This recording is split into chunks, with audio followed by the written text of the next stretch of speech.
दोस्तों, अगर आप भी कुणाल पांड्या को एक खतरनाक बल्लेबाज मानते हैं तो वीडियो को लाइक करना नहीं भूलिएगा।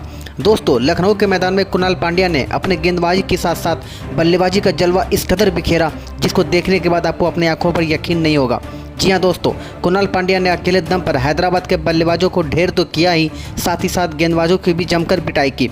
आपको कुणाल पांड्या के बल्लेबाजी और गेंदबाजी का पूरा वीडियो तो हम आपको आगे दिखाएंगे ही, साथ ही साथ लखनऊ और हैदराबाद के बीच रोमांचक मुकाबले का पूरा हाईलाइट भी हम आपको दिखाने जा रहे हैं, तो वीडियो को अंत तक जरूर देखिएगा। लेकिन उससे पहले अगर आप भी केएल राहुल को एक धाकड़ बल्लेबाज मानते हैं तो हमारे इस वीडियो को लाइक जरूर कीजिएगा और चैनल को भी सब्सक्राइब जरूर कीजिएगा।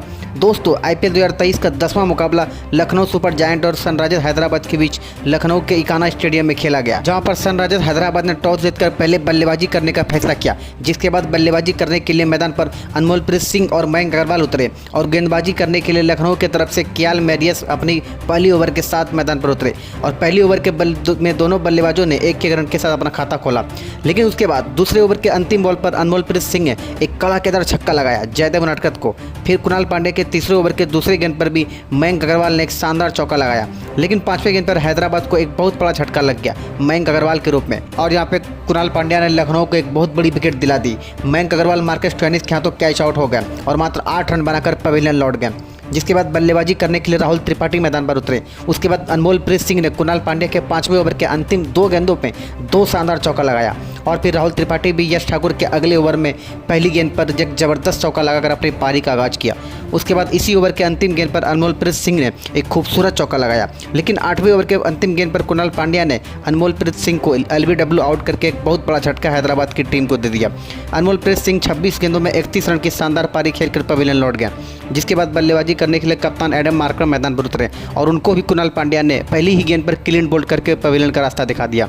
एडम मार्करम बिना खाता खोले ही आउट होकर पवेलियन लौट गए और यहाँ पर हैदराबाद को तीसरा सबसे बड़ा झटका लग गया। जिसके बाद बल्लेबाजी करने के लिए हैरी ब्रूक मैदान पर आए और उनको रवि बिश्नोई ने 9वें ओवर के अंतिम गेंद पर स्टंप करा दिया, जहाँ हैरी ब्रूक मात्र 3 रन बनाकर पवेलियन लौट गए।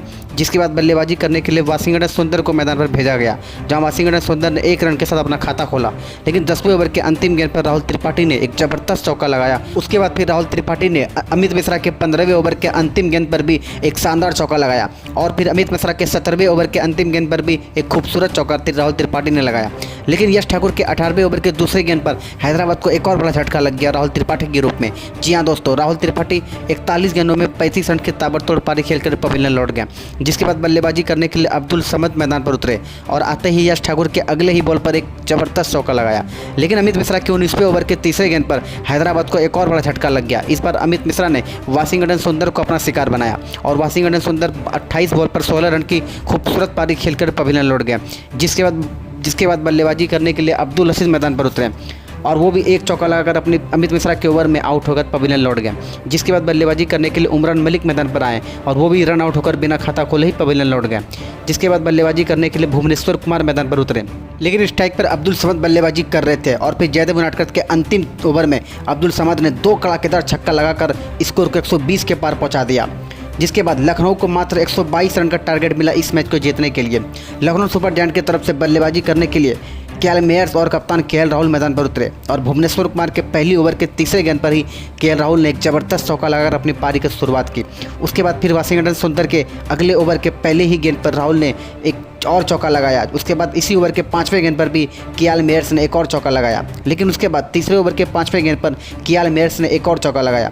उसके बाद मार्करम के चौथे ओवर के तीसरे गेंद पर केएल राहुल ने एक जबरदस्त चौका लगाया। दोनों बल्लेबाजों ने चौके की बारिश करते हुए 4 ओवर में 35 रन बना दिए, लेकिन 5वें ओवर के तीसरे गेंद पर लखनऊ को एक बहुत बड़ा झटका लग गया केएल मेयर्स के रूप में।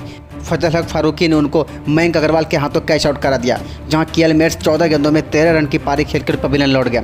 जिसके बाद बल्लेबाजी करने के लिए दीपक हुड्डा मैदान पर उतरे और आते ही ओवर के पहले ही गेंद पर भुवनेश्वर कुमार को एक कड़ाकेदार छक्का लगाया, लेकिन ओवर के अंतिम गेंद पर भुवनेश्वर कुमार ने उन्हें आउट भी कर दिया। दीपक हुड्डा 8 बॉल पर 7 रन बनाकर पवेलियन लौट गए। जिसके बाद बल्लेबाजी करने के लिए कुणाल पांड्या मैदान पर उतरे और दोनों ने मिलकर हैदराबाद के बॉलरों की कुटाई करनी शुरू कर दी और स्कोर को जीत के करीब पहुंचा दिए। लेकिन उमरान मलिक ने इस साझेदारी को तोड़कर एक बहुत बड़ा ब्रेक थ्रू दिलाया, जहां कुणाल पांड्या 23 गेंदों में 34 रन की ताबड़तोड़ पारी खेलकर पवेलियन लौट गए, जिसके बाद बल्लेबाजी करने के लिए मार्कस स्टोइनिस मैदान पर उतरे और आते ही 2 चौका लगाकर अपनी पारी का आगाज किया। लेकिन आदिल रशीद के 15वें ओवर के पहली गेंद पर केएल राहुल LBW हो गए और 31 गेंदों में 35 रन की खूबसूरत पारी खेलकर पवेलियन लौट गया। जिसके बाद बल्लेबाजी करने के लिए रोमारियो सेफ्रड मैदान पर उतरे और उनको भी आदिल रशीद ने अगले ही बॉल पर पवेलियन का रास्ता दिखा दिया। जिसके बाद बल्लेबाजी करने के लिए निकोलस पूरन मैदान पर उतरे और आते ही 1 चौके और 1 छक्के लगाकर मैच को 16 ओवर में ही जीत लिया और इस जीत के बाद लखनऊ की टीम पॉइंट टेबल में सबसे टॉप पर पहुंच गई।